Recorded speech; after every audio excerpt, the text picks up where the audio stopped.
O meu marido foi casado por 3 anos, mas o casamento acabou porque ele traiu a esposa dele. E ela descobriu e se separou dele. Uns 2 anos depois, eu conheci ele. A gente começou a namorar e foi morar junto, mas parece que ele não superou a separação dele, mesmo ele sendo culpado pela separação. Porque vira e mexe ele coloca a ex-esposa dele no meio das nossas conversas. O nosso círculo de amigo também é amigo da ex-mulher dele. E quando a gente sai para algum lugar, ele sempre toca no nome dela. Ele sempre fica elogiando ela em casa. Quando ele pede uma comida diferente, eu vou lá e faço. Mas ele sempre fica falando que ela fazia bem melhor do que eu. A gente foi convidado para o aniversário de um amigo. E ela também foi convidada. E ela foi com o namorado dela. Quando ela chegou lá, ele já tinha bebido umas. E ele comentou com um amigo dele. Ele falou que ela que era uma mulher de verdade. E eu sentada do lado dele. Mas eu fingi que não ouvi nada. E ele continuava elogiando ela o tempo inteiro, como se eu não estivesse do lado dele. E ela estava lá com o namorado,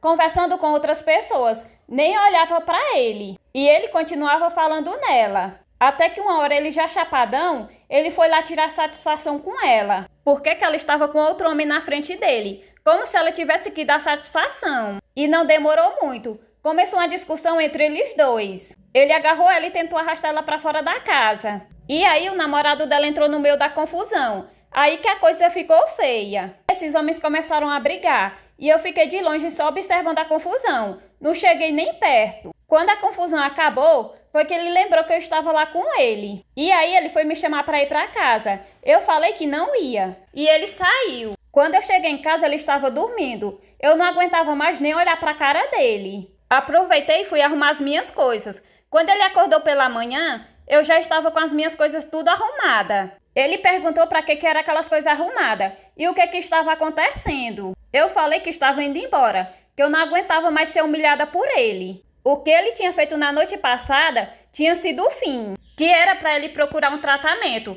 para ele superar a ex dele, que ela já tinha superado ele, que ela já tinha seguido em frente. E se ele amasse ela tanto assim, ele não teria traído ela, acabando com o casamento deles. Que ele tinha me desrespeitado no nosso relacionamento inteiro, falando nela o tempo todo, sempre me comparando com ela. Queria que eu fosse igual a ela, e eu já estava cansada. Peguei as minhas coisas e saí de dentro da casa. Deixei ele lá com os pensamentos dele. E me diz aí, gente, o que vocês fariam nessa situação? Deixe aí nos comentários.